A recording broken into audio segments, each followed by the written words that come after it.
Hey, how's everybody doing? My name's David Singer. I'm here with Mo.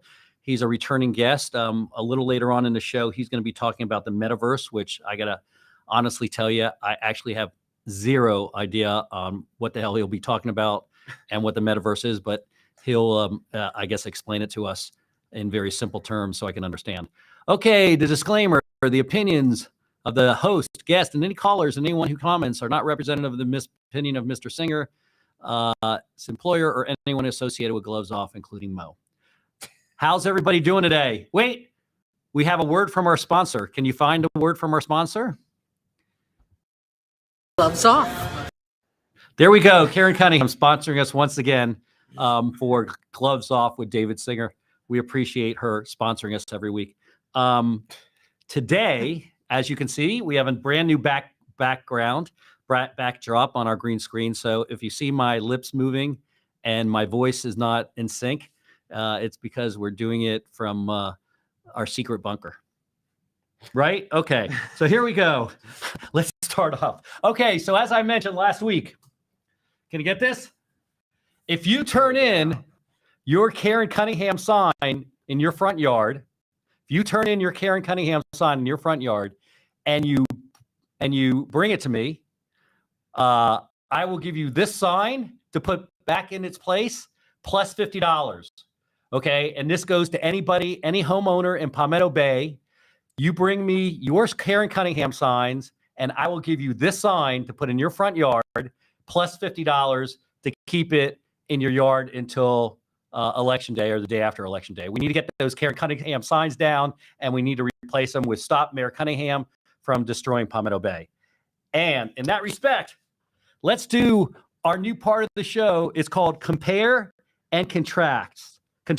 Lies versus truth. Can we play the video of Mayor Cunningham speaking?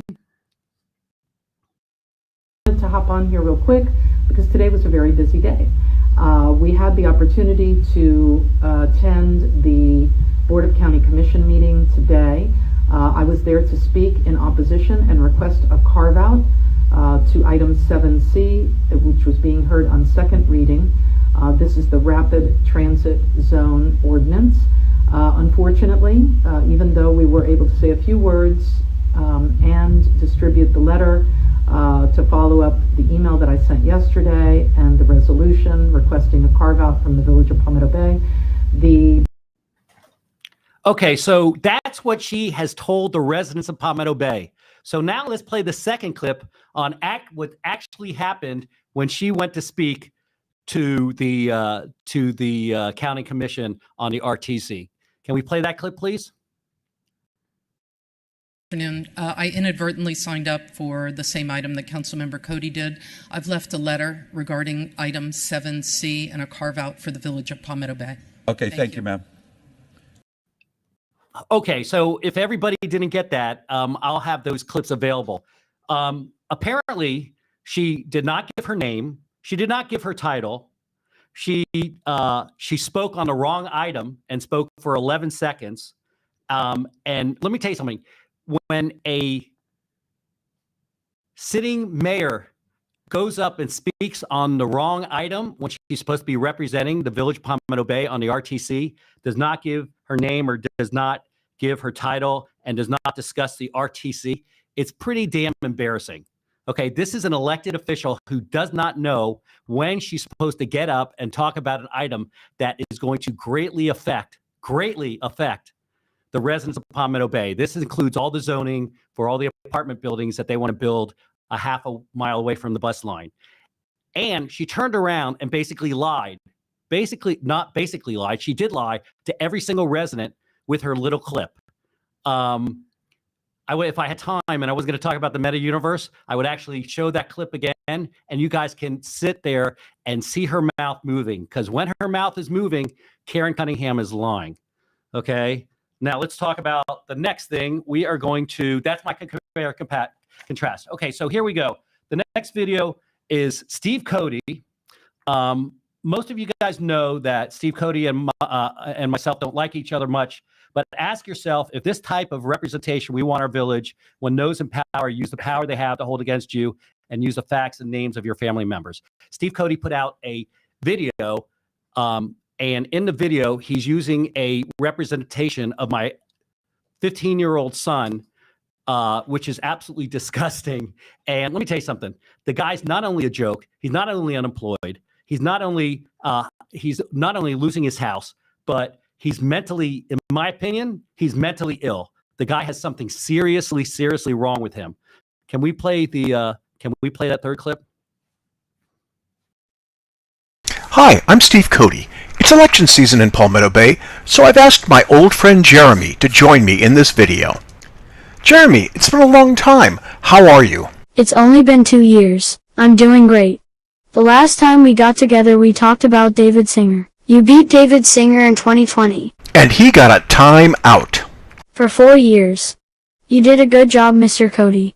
Well, I want to talk to you about David Singer again. Him and Gene Flynn. Gene Flynn seems like he's stuck to Singer. It's weird. Weird how? Watch this clip of Singer and Gene Flynn. You are lying talking to me, okay? Do me a favor. If that goes anywhere, I'm going to sue you, okay? Tell me right now. David Singer is a bully, and Gene Flynn lets him get away with it. What would you have done, Jeremy? You gotta stand up to bullies, like I did with a bully at my school, and like you did when you beat David Singer. It doesn't matter if the bully is a stranger, or a friend, or even somebody in your family. You gotta have courage. So you're saying that Gene Flynn Doesn't have any courage. I don't think he ever has. And I don't think he ever will. I don't think he should be mayor again. I agree. Gene Flynn shouldn't be mayor again. Thanks for stopping by, Jeremy. You are a bright young man. Thanks, Mr. Cody. This was fun. Let's do it again. Okay, anyway, I actually find it, believe it or not, if it wasn't my son that he was making fun of in that video clip, if he is making fun of my son in that video clip, if he wasn't using, okay, calm down, everybody. Hold on a second. Can you pull that that little double head? Yeah. So wait. So what's funny? I'll tell you what's funny about that. He shows a clip of me and Gene Flynn fighting, but he shows us attached together. So we're either attached together or we're fighting. I don't know, how that works. So anyway, so the point being is the guy is. Hold on. I gotta see that again. No, we can't. We don't have time for that. We don't have time. I'll show it for you next week. So anyway, this is who Karen Cunningham helped get elected. Somebody who goes and uses my son in a video. Oh yeah, I mean, besides the creepy son part, he's a whack job. Yeah, no, that part was a little creepy. A little creepy. A little too far. What would happen if? Let me ask a question. What would happen if somebody basically used a kid in a video to attack you? And I mean, the guy. You should seen the video. You should seen what he did with my son when he ran for election. I mean, the guy's just despicable. The guy just knows no. Every time you think he's found the bottom, okay, he keeps going farther and farther in the muck. I mean, this is why he doesn't have his bar license anymore. This is why he's homeless. This is why. I mean, I can go on and on and on. I think he's the wrong industry. I think he needs to change into the. Maybe he can go to work for you. Yeah, but I mean, come on, seriously. He's pretty creative, actually. I mean, actually, what's so funny is he calls me. He writes me an email. Goes, ha ha ha! I got a video. I'm like, you just make yourself look bad, and you make Karen Cunningham look worse. I mean, Karen's the one that helped you get elected, and you put crap out like this using my son. I mean, come on. There's something mentally wrong. You don't think there's something mentally wrong with him? Well, I mean, yeah. The guy has something mentally wrong with him, and Karen helped him get elected. Yeah, so I mean, some part is a little too far. He could have used somebody else in there, and it would have been a funny video. But the guy is definitely mental. Okay, and so that's first of all. Number one is he's looking at himself in the mirror because I ain't that fat.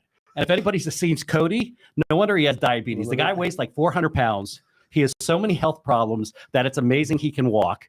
I mean, he's lost his leg because of diabetes. I mean, the guy's he's just a total loser. Wait, who's your other buddy? He should have used Ed Silva. Yeah, he could have used Ed Silva. Ed and I are attached at the hip. Me and Gene and I fight all the time. One week we love each other, one week we hate each other. So I don't know about that.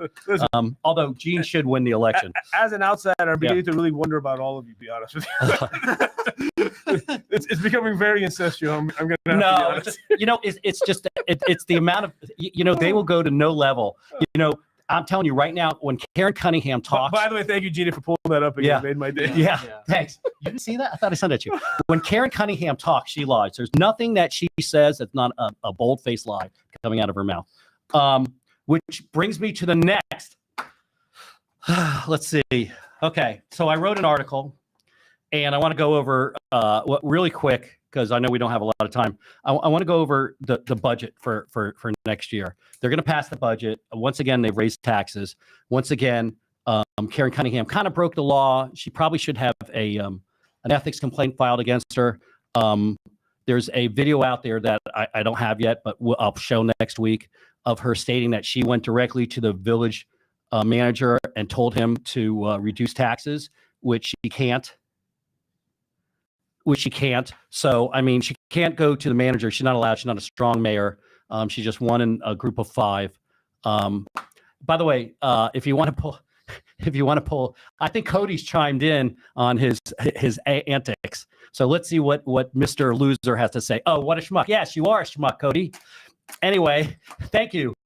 What a schmuck. Yes, Cody. I'm glad you finally admitted that you are a schmuck. Okay. Anyway, so they picked the wrong. Yes, they were talking about the RTC idiot.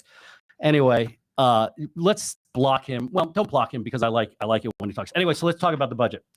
So for over 2 years, okay, this definitely has serious bearing on a residence. 2 years ago, our village expenditures were $13,970,000. Okay, that's what the village expensed annually. Okay, this year's budget, you won't believe this. This year's budget is $19 million. Sorry, I'm looking at the wrong camera. $19 million. Okay, a 35% increase in expenses in 3 years. Can you imagine? Okay, so the fact of the matter is, what they're using for that increase, okay, because they increased 35% expenses, is money from the federal government, along with additional taxes. And I will talk about the additional taxes in a second.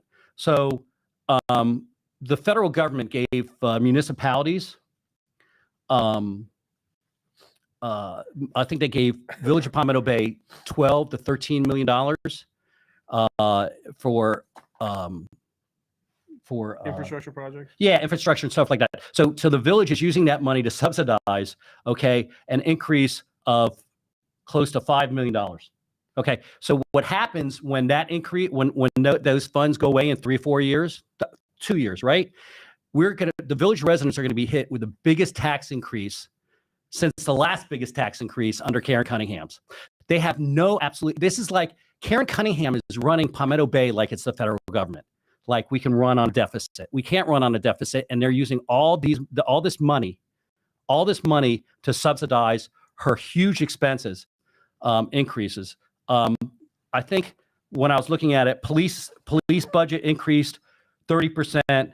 The average increase in every department coming up for this year is a 20% increase. The average increase in every department runs from 10 to 30%.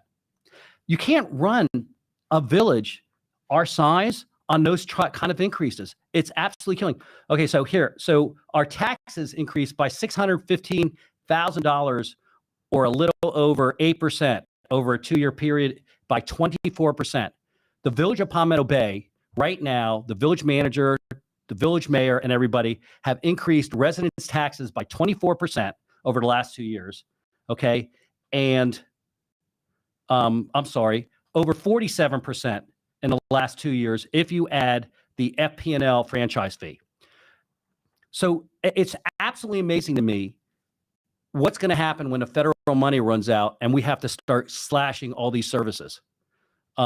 Everybody's going to completely freak out. The simple truth is, okay, services have not improved, and we're throwing money at the problem of mismanagement. Okay, lying to the public about tax decreases when in actuality they're increasing is so alarming spin that our elected leaders should know better, except, of course, in this election year. They're highlighting the increase in one known pattern: across the board increases for staff and expenditures from a low to 10% to a high to 30% in this year's budget alone. funding allocations for the future cannot be done or finished without future increases, such as new parks or transportation. Ironically, the biggest issue we face is which parks maintain, which will touted as a fund that requires the increase in statement in the budget, major maintenance work completed, reduced for normal maintenance, whatever. Anyway, so I'm going to send this email out so everybody has a history of the tax increases over the last 2 years, and for everybody to actually understand, what's going on with your tax increases and the balloon in expenditures that are 47%. We can't continue to run our government like this. And unfortunately, Karen Cunningham knows nothing about running a village at the appropriate tax rate or expense rate. And all she's doing is digging a deeper hole for the residents for years to come.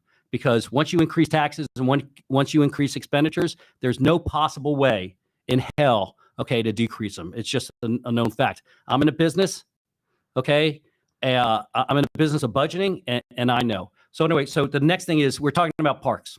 So she went on the Hal Feldman show today and said that the parks are not in good condition, okay, because we don't have maintenance men. They got the money, but they don't have maintenance. They can't find any employees to fix the parks. Let's throw some of those pictures up about Car Reef Park. I went out to Car Reef Park the other day. I took a buttload of pictures. Can we go through some of those pictures? Okay, this is the children's play area. By the way, some of these issues at Car Reef Park are a huge liability. By the way, half of that park right now is weeds, not grass, but weeds. Keep going. Broken. Okay, keep going.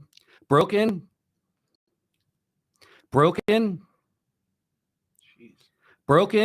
and these are liabilities.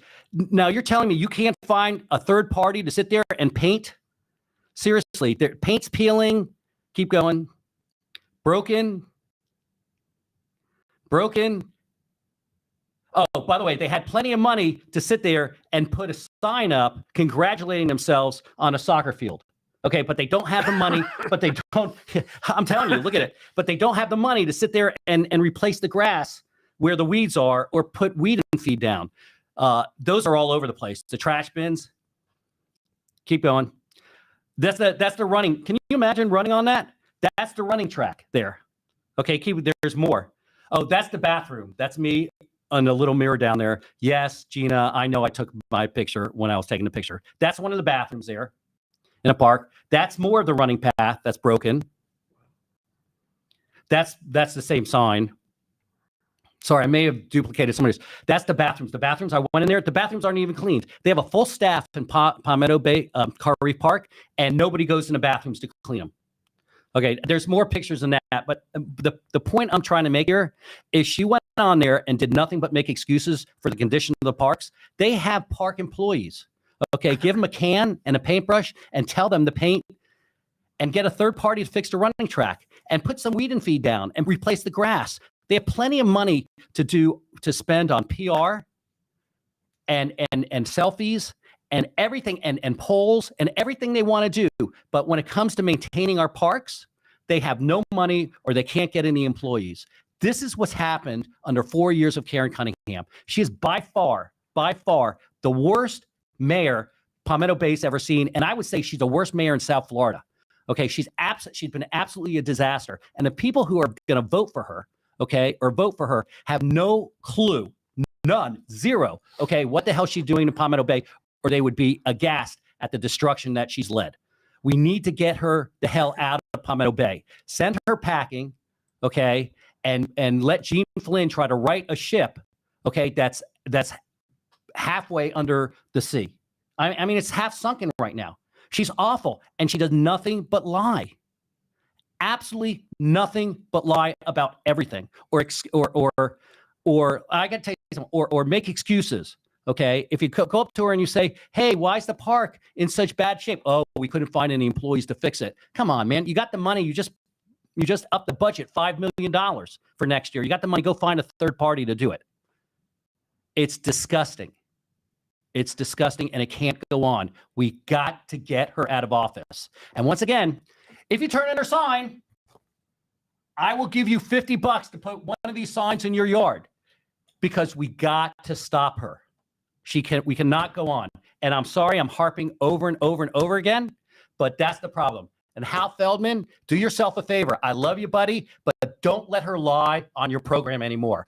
Call her out for what she is, okay? Because when she goes on your program and she lies, you are accomplice to what's going on in Palmetto Bay. Don't let her on the program. Hal, get her or ask her for the truth. Don't let her sit there and blow smoke up your ass. And that's what you did today. You let her go on your program, put out a whole bunch of propaganda, and blow smoke up your ass.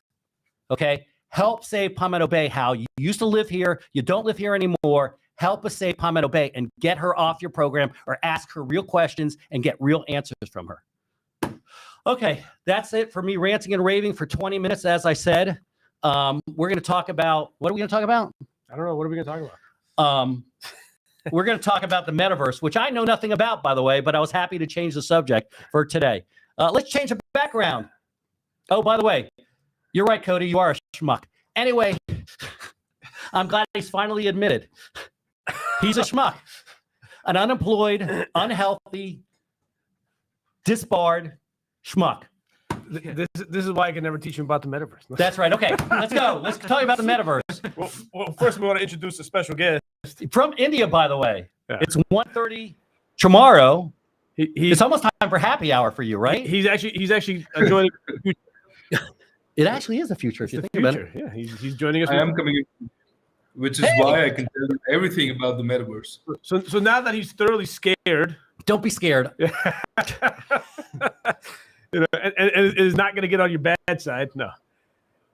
Yes. So, and I'll let him introduce himself. So, Utsav is actually one of the founders of Geometry, which is a platform that is really going to be the future of the internet. And it's pretty much equivalent to the WordPress of creating a metaverse and virtual reality. Now, what is okay? Yeah. You gotta like dumb this down for me. Okay. Because I don't, if it's not tangible and I can't touch it If- or if- feel it, I don't know what it is. If you weren't so busy up Steve Cody and Mayor Cunningham's, you know what, we may be able to enlighten you. Oh, with don't something. fucking get me physically. Don't get me physically nauseous on my own show, please. So okay, no. So actually, yeah. Let's let Utsav explain this one because he's been doing this. I've been in this space for I've been exposed to it for about 4 or 5 years.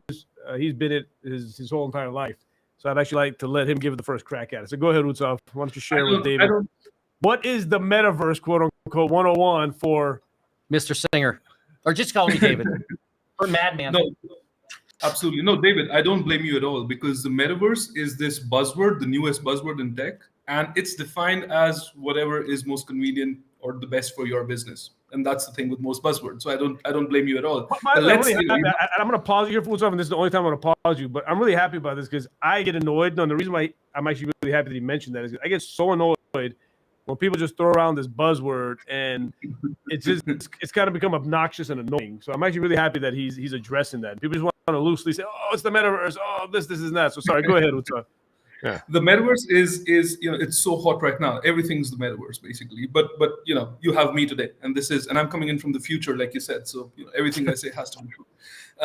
It's for the longest time ever, paper has been the primary mode of information dissemination, which means you had print media, you had newspapers, you had you wrote to people, and that's how you communicated. That's how you read about what's going on in the world, and that evolved to screens. Now we're having this conversation on a screen right now. I'm joining you from India on a screen, and everyone's watching this on a screen. So now we've kind of said, okay, we're done with paper now. Of course, it goes nowhere. It's not obsolete, but we're speaking and communicating with screens now. And the next thing after screens is, well, I'm a three-dimensional being living in a three-dimensional world. I don't naturally adapt to things on a screen so easily. But if you ask me to pick up a bottle of water or my mug of coffee from the table, I can do that effortlessly. And that's because I have something called spatial cognition. I understand spaces naturally. I understand where to go in a space. And that's exactly what comes into play and what defines the metaverse. The internet is evolving, and what's next after screens? It's three-dimensionality. So the metaverse is all about bringing a natural three-dimensionality and a way to speak with each other, communicate, and collaborate on the internet, and what the next evolution of the internet is going to be. So, which is why it's also referred to as Web 3.0, which is the next internet the next version of the internet itself, which is more three-dimensional. So the next time, or in a few years, gloves off with David Singer could be in an actual boxing ring, right? Okay, so let me ask you a question. And I've been in a boxing ring before. It's a lot of fun getting your face hit a couple times. Listen, I want to sponsor a fight between Steve Cody and David Singer. He's got one leg to stand on. There's no way he's going to win. Anyway, so was that in poor taste? Oh, well, who cares? Anyway, so what makes it three-dimensional? This microphone here, to me, is three-dimensional, right? I can see it. I can touch it. I can smell it, or I can smell his anyway. I can smell it, and that makes it three-dimensional to me. What makes the metaverse three-dimensional? Exactly what you said, right? So when you talk about paper is two-dimensional in the sense that it's a sheet, right?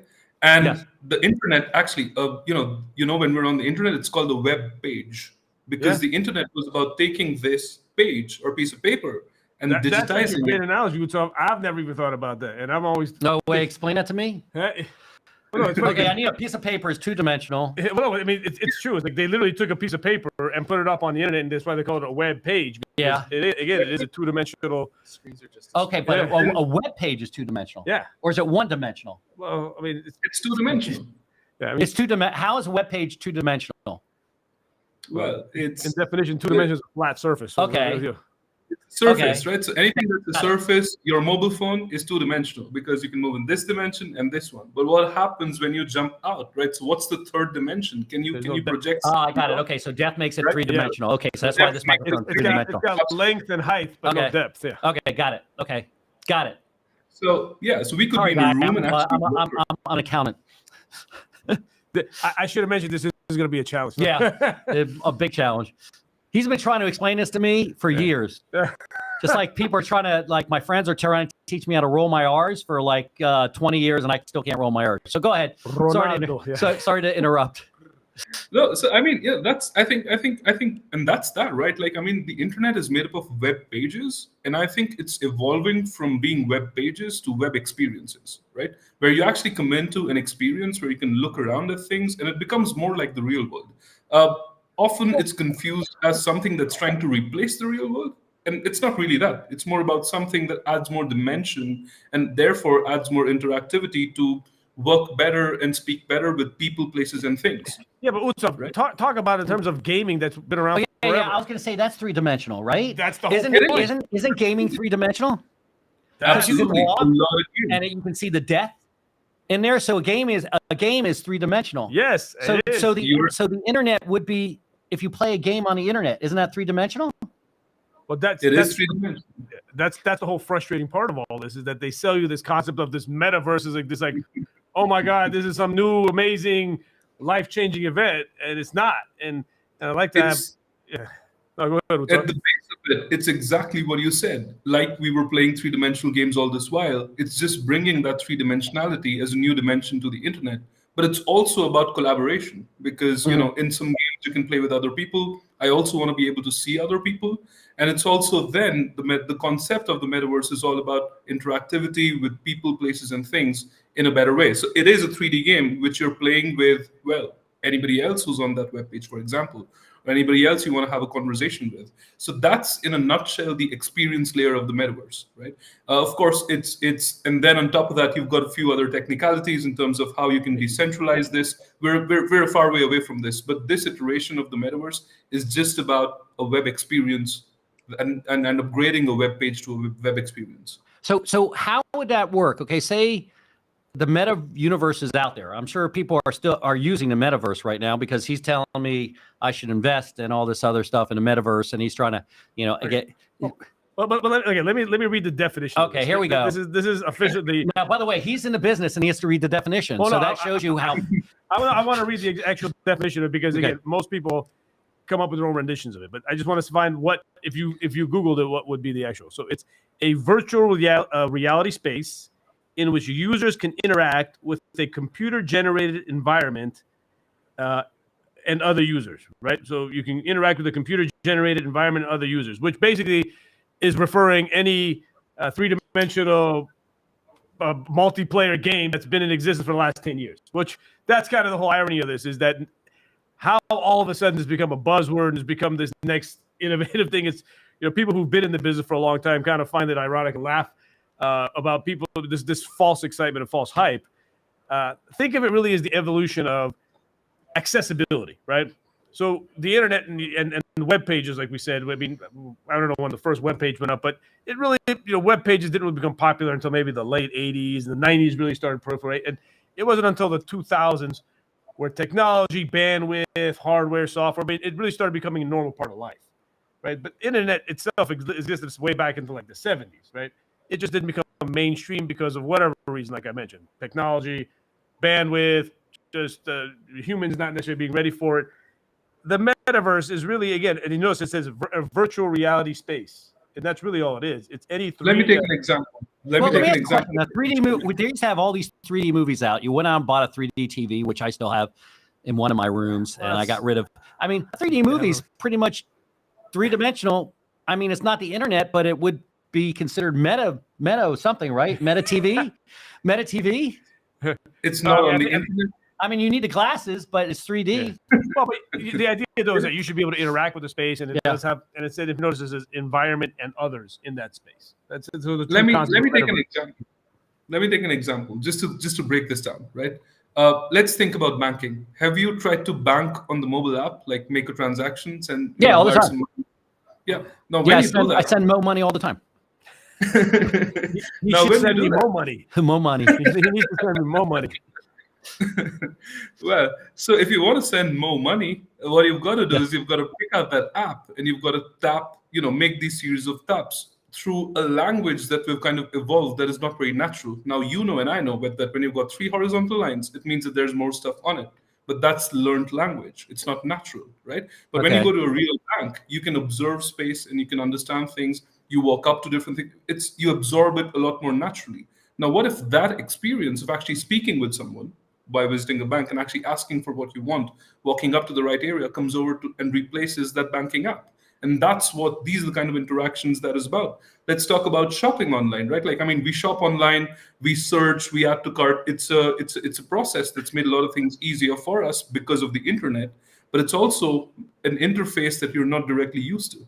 And when you go out to a store, you know how to behave in it naturally. You know where to head, you know what to pick up, you know the questions you want to ask. So what if that experience can come over, and of course with the power of the internet, so that you have everything that you can shop for in one. Okay, let me ask you a question, because I had a call and make a complaint about something the other day, and a little icon came up and said, you want to speak to an individual. Yeah, the chat box. The chat box, whatever. So I'm sitting there typing. Okay. And then they're answering me. And I don't know if I'm talking to a computer or a live person. Literally, you don't know, right? You have no clue if it's live. I know. I can okay.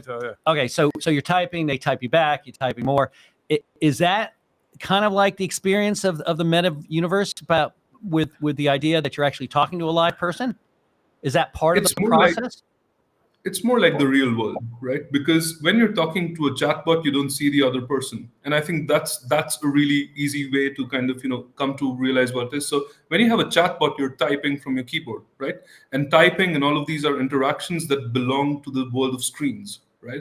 But when you come into a metaverse, you can actually walk up to someone and ask the question like you would in the real world, because it is a virtual 3-dimensional world cohabited by you and the person that's answering the question. Let me see if I can give David, you're in by trade, you're in the construction business, right? The development. Yeah, the development. Correct. Okay, so let me give you an example. Let's say you were building out a new shopping center, new mall. Okay, right? got it.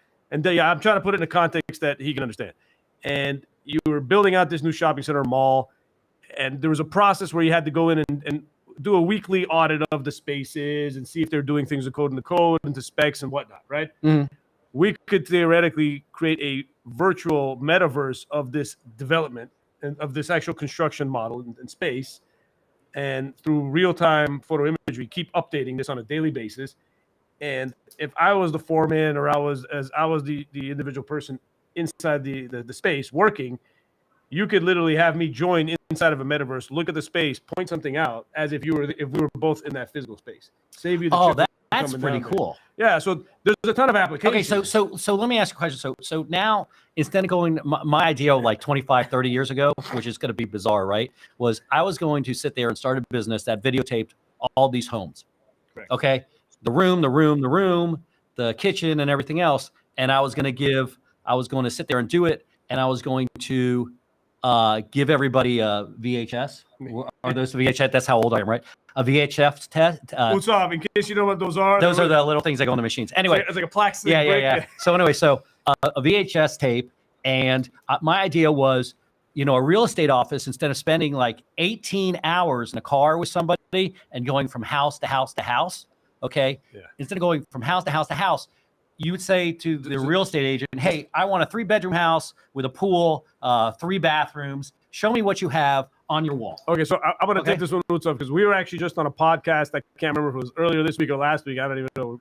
So we were actually on a podcast. I think it was earlier this week, talking about how the metaverse and virtual reality is going to impact the whole industry in real estate.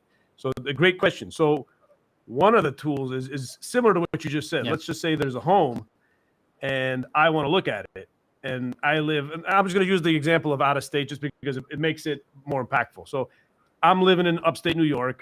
I want to flee New York, and I want to. Oh God, no more people in Florida, please. And I want to come down to South Florida, right? And obviously, I want to look at homes. I'm not going to want to take a trip down every time. Correct. Yeah, or I may want to come down one time at the end with my final selection. Correct. You'll go down to 4 houses, and you go to see all 4 houses, and not 20 houses in a 2-day period. Correct. So now what I can do is, I can, in a virtual space, in a metaverse, go and walk physically around the entire house, look from room to room, see what I like.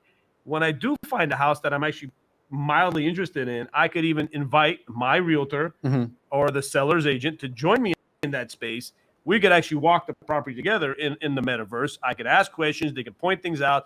They can do their song and dance and do their upsell and close me and say, hey, yeah, you know what? This is something I'm interested in making an offer in. I'm going to book my flight and come down and see you. Okay, but how do you videotape that?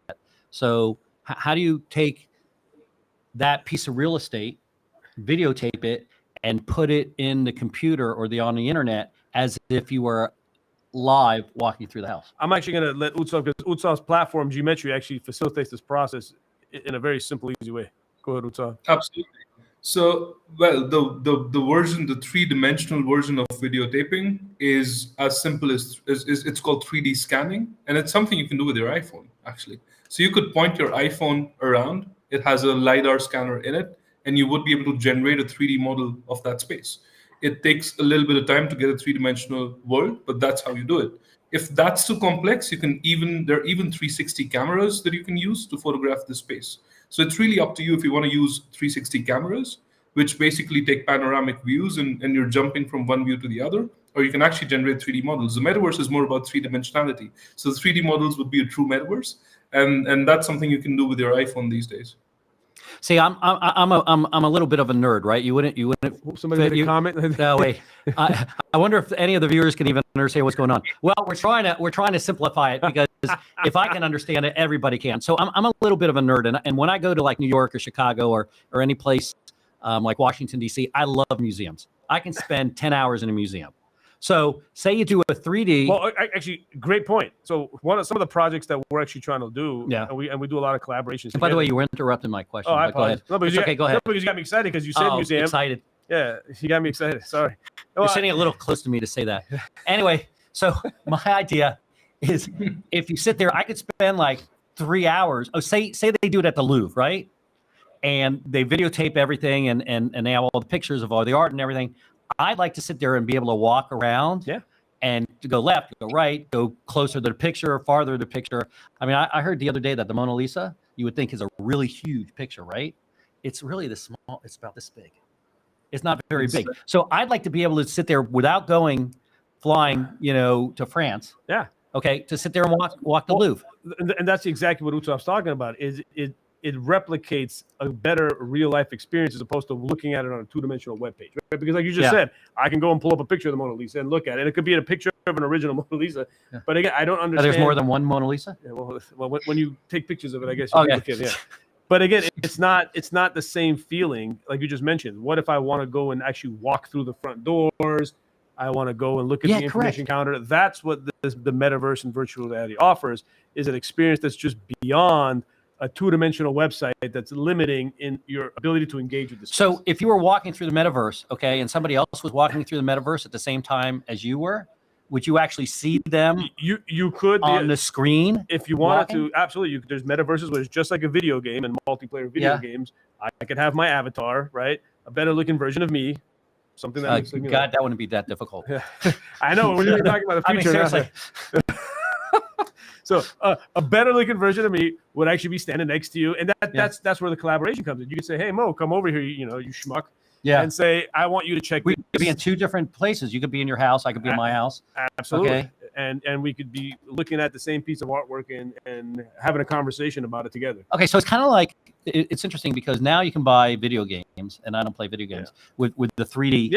3D things on your right. Absolutely. And I actually had those on once and I got dizzy, but it's funny you mentioned that. So that's actually a good point that he brought up. A lot of people also think that for me to enjoy a virtual reality or metaverse experience, I have to put on goggles. And one of the things that makes us actually unique is when we develop these solutions that we actually, I'm like you, similar to you. Even though I love technology, I like to try things out. The first time I put it on, after about 15, 20 minutes, I had like cold sweats and I was getting nauseous.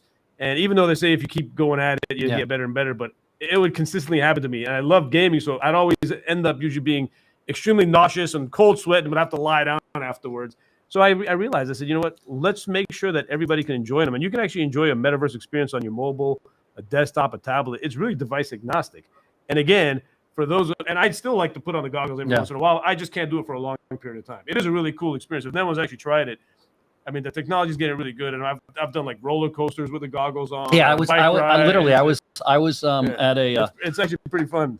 And I can't remember the name of the artist, unfortunately, but I was at a exhibition downtown Miami, where they actually put goggles on you, and you saw all his art. Van Gogh. Thank you, Van Gogh. Yeah, Van Gogh. It was really cool. It was really cool and interesting. So would that be considered meta universe?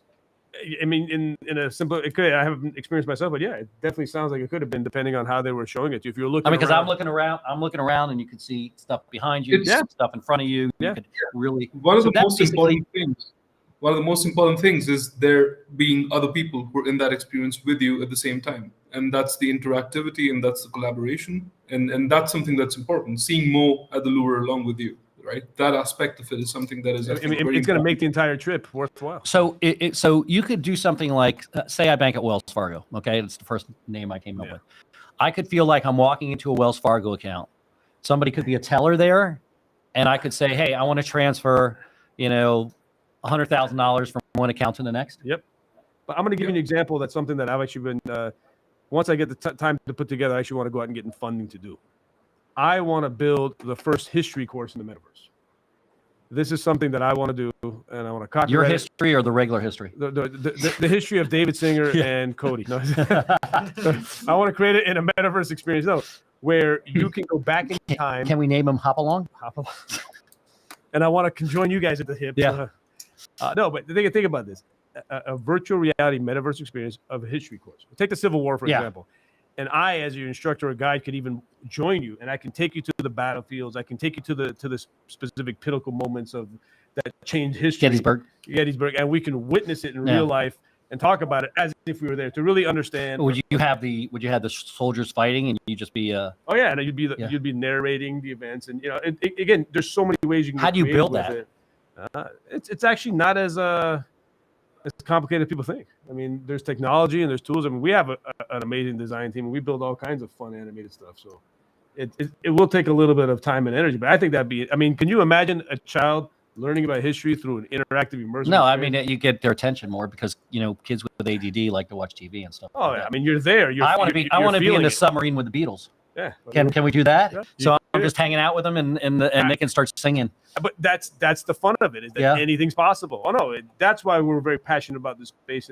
But again, we don't get excited and we don't get lost in the hype and the buzzwords. We get okay. I gotta stop you for a second. So Renee, who watches all the shows, I love Renee. He's great. I got to get him on the show. I keep promising him I'm gonna have him on the show. He goes, adult movies.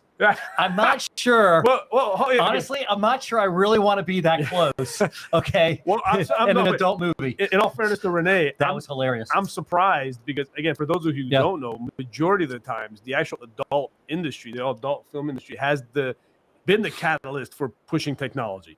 So anybody who again, most technologists know this, not necessarily because they're adult film fanatics, but because they've seen what the adult industry has done to the proliferation of technology and how it's actually pushed multimedia and file compression. I mean, you want to talk about I don't know. Let's keep the adult movie theater out of the metaverse, because that's a little bizarre. Yeah, no, but it's an interesting concept that I haven't really seen it, but I'm surprised that somebody hasn't done it yet. But it would probably make a lot of sense. And I'm sure there's stuff out there, by the way. I just haven't looked for it. But oh yeah, sure. He's such a liar.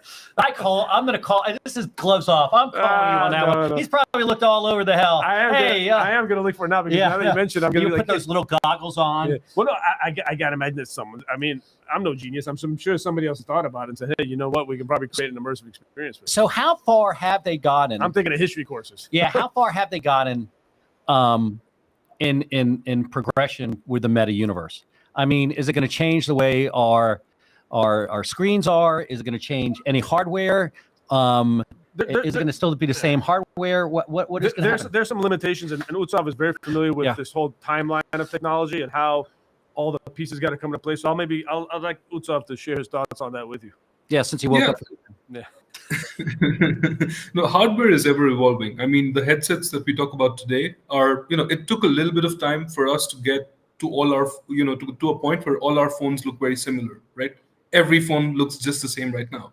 And that's the standard, rectangular glass mirrored slab. And that evolution is still there with headsets. I mean, it's going on, and we still haven't gotten to the iPhone of the headsets as yet. So that's an evolution. We're in stage. Maybe it takes 5 years, maybe more, maybe less. We don't know. But at one point, it's going to allow us to have an experience where we can put something on our head that's lighter than 30 grams. The way I like to think about it is our glasses. We get comfortable with them, and you forget all about them because they're really light. They're under 30 grams. And that's the magic number. So whenever we're able to pack that much technology onto something that weighs under 30 grams, you're going to wear it and you're going to forget about it. And that's the moment that we're all waiting for. Yeah, I think from a hardware perspective, he makes a great point, because if you ever put them on, you can't walk anywhere though if you have them on. Well, you have them on. Not only can you not walk, it's still noticeable. You notice you have something on your head. Like it's not something that, like I mentioned, it's not like your eyeglasses where you put it on and you forget that it's there. So I definitely think from a hardware perspective, I think that's going to be the.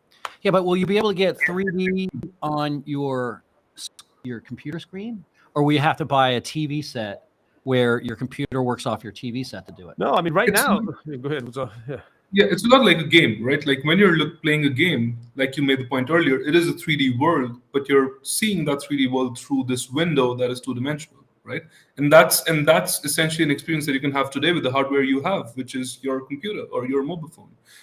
As it evolves, of course, the hardware itself is going to lend itself better to rendering three-dimensional environments. And the good thing about the headset is, we're trying to trick our brains into thinking that there's another reality, right? If I look left, the world, it actually turns left, and my brain is tricked. The reason you guys get dizzy is because your brain's confused, right? That's pretty much what's happening. It's just like, okay, what is inner ear problems? Sorry. Yeah. No, but again, this is a fascinating topic, because I'm gonna take a step back here again. Think about web pages from the 80s and the 90s, right? If you think about it, I mean, it's a web page today is still a web page that was 20 years ago. The only difference is the image quality's gotten much greater. Videos have become, it went from standard definition now to we got 4K videos on the internet. So as bandwidth, as VGA cards, as monitors became more evolved, just the experience became so much richer and sharper. Okay, so that leads me to my next point or question. How much more bandwidth does this eat up than just a 2D type experience? Three-dimensional data is definitely a lot heavier, but I think that's where virtual reality or the metaverse and 5G tie in together. Whenever you're hearing people Verizon make their announcements about 5G, they do say, hey, this is going to enable technologies like the metaverse. That's because we're streaming a lot more data as we're going through three-dimensional environments. But here's the interesting thing. You can also, with a little bit of optimization, make these really light. So we've come to a point where it's a lot like streaming a YouTube video at 720p if you want to have that low quality. But if you want that greater experience, you need to get a little higher. And it's getting to a point today where I think we're at that we're just that in that zone where it's good enough to stream. Yeah, we're Well, you're not going to run this over copper cable, though, right? You're going to need something other than that to get. I would assume, right? Well, no, I mean, so it's going to have to be fiber optics, and do you have to upgrade to fiber optics? No, not at all. I mean, so first of all, what Utsav and his team has been able to do has actually been pretty amazing. They're actually the first platform that you can publish something directly into the metaverse over a regular standard internet connection, and you can use it off any standard browser without any plugin or any install. So the technology is there. What Utsav is really mentioning more now is that now when you go inside of a metaverse experience, and anyone, right, even if you buy one and play it on any kind of game headset, the level of detail is still a little bit less than what you're probably used to looking at in terms of if you played like a two-dimensional game or you looked at something on a website, just because now, you're talking about a three-dimensional world with rendered spaces all around.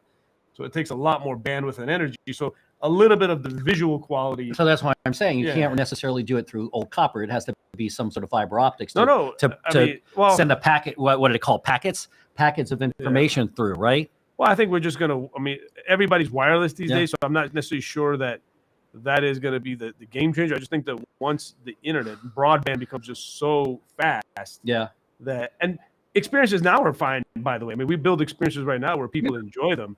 It's just that level of even though technologically or from a production standpoint, we could recreate this actual space today to make it an identical one. What we call a lot of times in manufacturing, we call it a digital twin. We can create a digital twin of the space to the exact detail.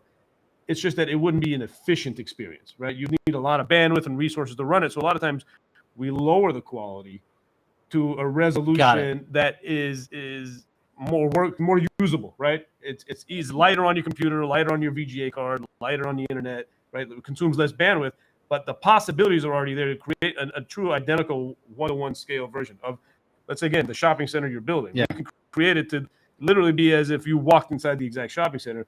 You just may not need that level of detail for what to determine. Well, people want a realistic experience. Yeah, people want it's realistic enough, but again, that's where we're talking about where he's saying that it may be a few more years before it gets so amazingly fast that we can deliver at that high level. So let me ask you a question. This could be off topic a little.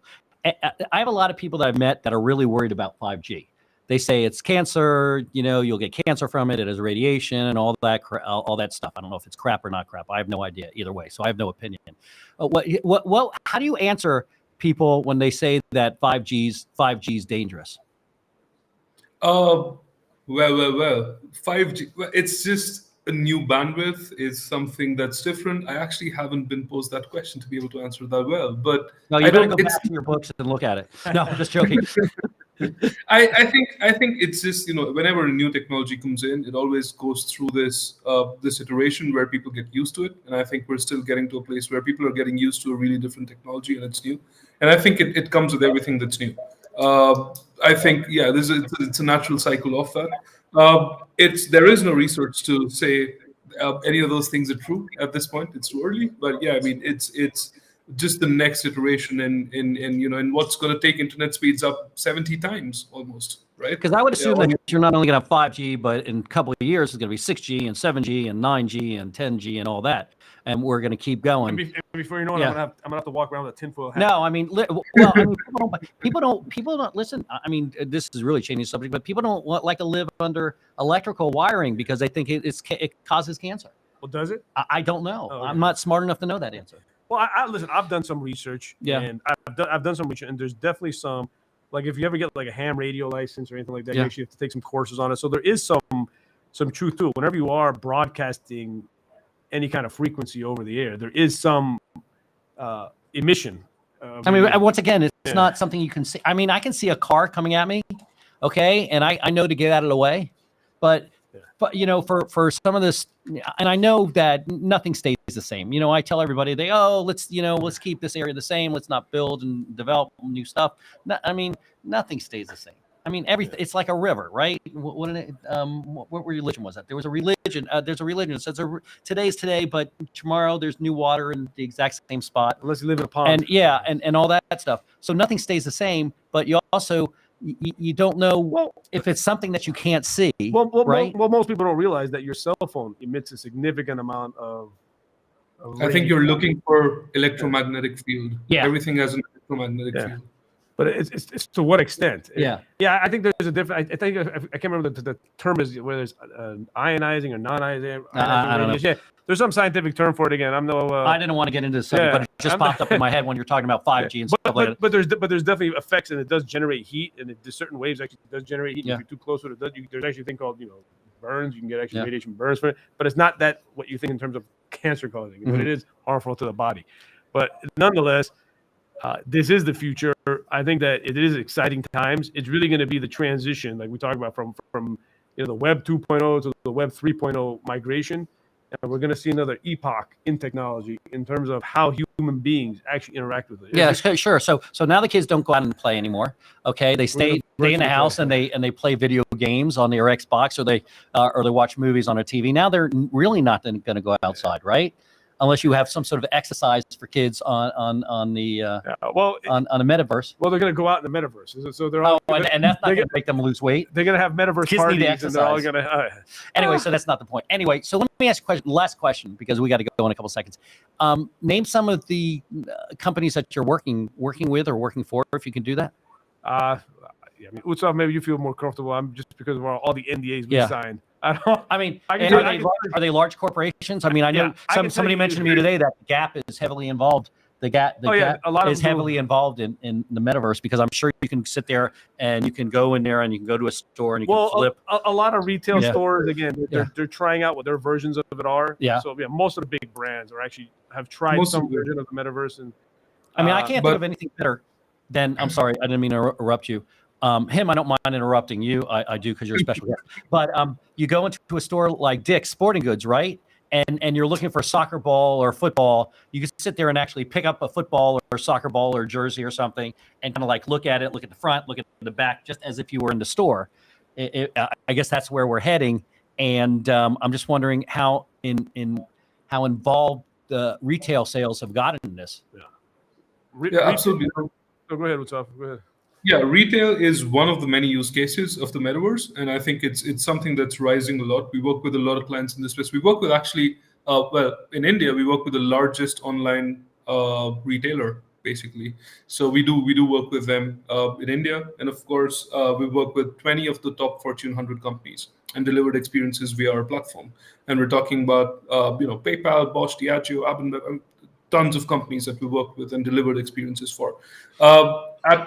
And I say this from the experience of our platform Geometry, which makes it super simple to create immersive experiences in metaverses. Is actually 20.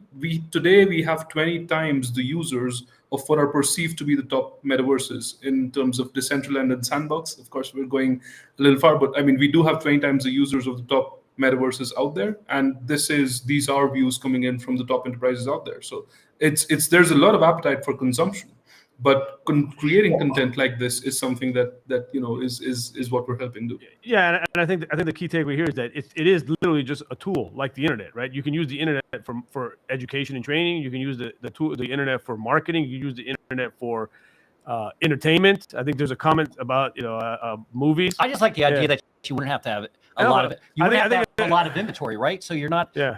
I mean, this is terrible for my business, right? But because we're brick and mortar stores. Yeah, no, but brick and mortar is always going to be. Remember, a brick and mortar is not going away. I don't care what anybody says. No, not only that. Yeah. People want to. I mean, there's a comment too. I see a lot more fat people with this.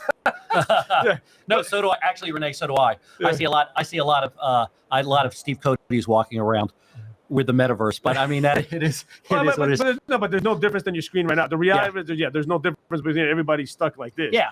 So but it's a more interesting way to shop. Actually, as a matter of fact, you may actually have less, because in the metaverse you could theoretically, especially with the goggles, have actually more movements. Like I've played video games where you actually have to move around and actually be physically active. So in a way, it actually can be more enticing. But it is going to really change things. But there is no one. I guess there is no one industry or one application of the metaverse. I think that's where a lot of people. Yeah, you can do movies in the metaverse. I mean, we could watch a live movie together, as if we're actually in the space and we're all watching. Yeah, so there's tons of applications, training, marketing, product. We do a lot of product showcases. Yeah. Okay, you got to come back. We're out of time, but you got to come back with some examples. We'll in the next couple of weeks or third week. Next week I was hoping By the way, thank you very much. I really enjoyed that conversation, and it actually helped me learn a lot more than talking to him directly. So that's definitely a told win. you a lot smarter than I was. That's definitely a definite win. Next week, thanks, and enjoy the rest of your day. Enjoy happy hour for Friday. He's actually in Friday, so he's going to go. It's like what 2:30 his time, so he's got a couple hours, and then go to happy hour. Friday night happy hour. Can you imagine? I should fly over there and do happy hour. Next week, I was hoping to have Danielle Cohen-Higgins on. She can't come on next week. She will be coming on in the near future. She's going to let me know when she can come on. Next week, they got a hearing or something, which kind of coincides or conflicts, not coincides, but conflicts with our show. So she's not going to be on next week. I'm going to get a lot more detailed about the Palmetto Bay budget. So if you know any residents that want to know how much money the Village of Palmetto Bay is spending and how much they've raised their taxes from like the FP&L fee and then I think we said it was like 47% or something over the last couple of years. Join, let me know, spread the word, and thanks for everybody who watched today. Thanks for teaching me about the metaverse. I'm actually really looking forward to the next show. My buddy over there who's doing our producing. He was supposed to chime in today because he's a young kid, and he didn't say anything. We gave him a microphone for a reason, and he just shut his mouth. Okay, so he's not getting paid today. Okay, because I want to know his feelings on the metaverse, and of course he didn't say anything. Okay, well, it was like I wanted to let him speak a little bit because I had some questions, but you were asking them. Yeah, I was asking the same questions you were, or you're just trying to copy off my paper. No. Okay, yeah, okay. Just curious. I was thinking about okay.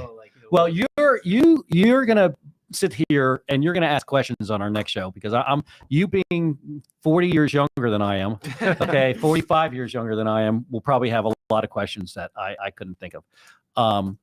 And that's it. Thanks everybody for watching. Stay safe, and goodbye. See you next week. Peace out.